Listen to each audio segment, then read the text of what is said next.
Hutang pemerintah Indonesia 17.500 triliun rupiah.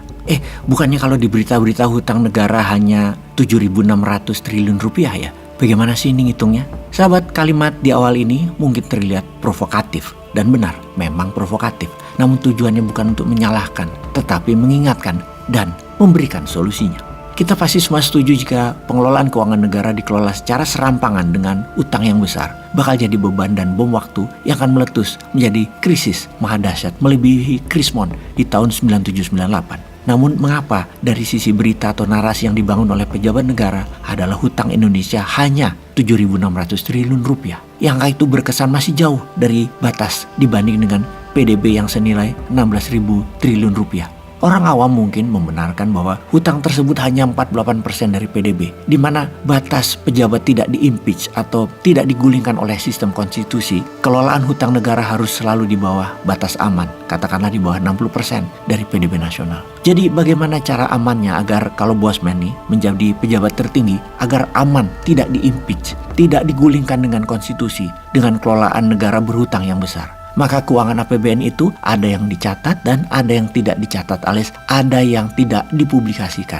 Di sini kita akan menguraikannya. Sekali lagi, bukan untuk mengkritik, namun untuk mengingatkan bahwa kalau hal ini berbahaya, kita harus segera benahi. Caranya adalah dengan membuat hal yang abu-abu, yaitu menjadikan BUMN di bawah kementerian, di mana BUMN jadi alat untuk membangun. Namun, kalau perlu uang, BUMN dianggap unit independen, sehingga bisa berhutang atas nama korporasi. Begini penjelasannya, untuk proyek-proyek pembangunan seperti infrastruktur yang kalau dibayar swasta tidak akan balik modal karena memang sangat mahal dibanding dengan uang masuknya, maka harus pemerintah yang membangun. Seperti halnya Amerika di tahun 30-an dan seperti halnya Tiongkok di tahun 80-an. Negara yang membangun jalanan infrastruktur, yang mana di Amerika infrastrukturnya bukan hanya buat sarana perpindahan barang dan manusia, namun untuk pabrik semen, pabrik baja, dan industri mobil Amerika bertumbuh. Juga di Tiongkok idenya sama, untuk pabrik di Tiongkok tumbuh, yaitu industri otomotif, pabrik baja, semen, baru kemudian jadi sarana perpindahan barang dan manusia.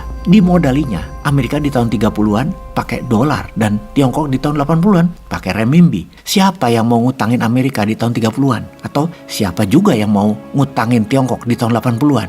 Di sini bedanya dengan Indonesia. Dengan kelolaannya bukan menggunakan uang sendiri, lebih memilih dengan pendanaan asing. Maka berhutang adalah pilihannya. Juga bukan pakai teknologi sendiri, dan isi infrastrukturnya bukan mobil, truk, bus buatan sendiri. Bahkan bensinnya, isi kendaraannya bukan buatan sendiri. Semuanya impor. Di sini perbedaan telaknya antara Tiongkok, Amerika, dan Wakanda. Hutangnya menjaminkan aset korporasi. Jadi BUMN meminjam langsung kepada funder yang terbanyak adalah dari asing tentunya. Dan pihak asing pintar, BUMN dibiayai karena BUMN diikat dengan kementerian. Bisa mengikat dengan jaminan negara atau dapat jaminan APBN. Namun secara tidak langsung.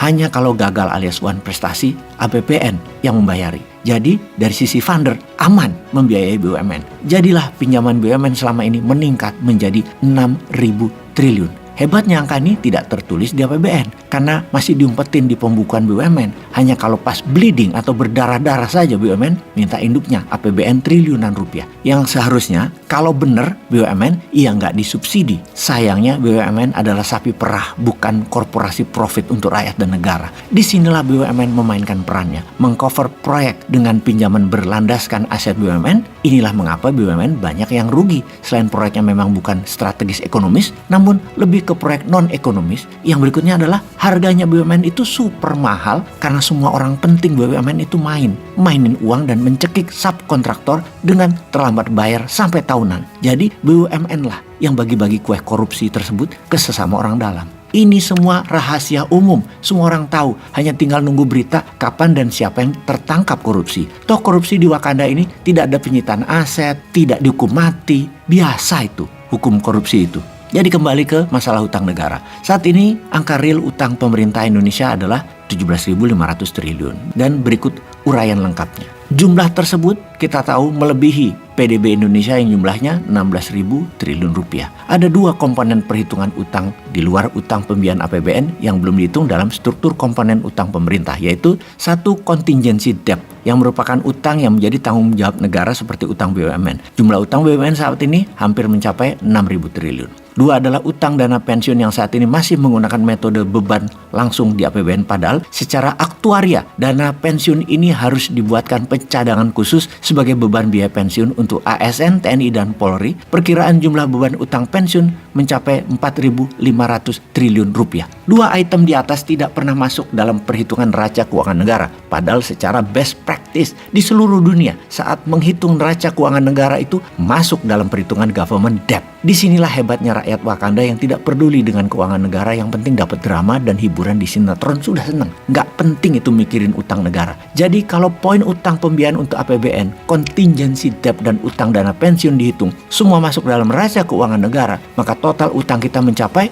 7.600-an ditambah 6.000-an ditambah 4.500-an, kurang lebih 17.500 triliunan. Jumlah tersebut melebihi 100% PDB kita yang mencapai 16.000 triliun. Padahal menurut Undang-Undang Nomor 17 Tahun 2003, batas utang atau rasio debt kita maksimal 60% dari PDB.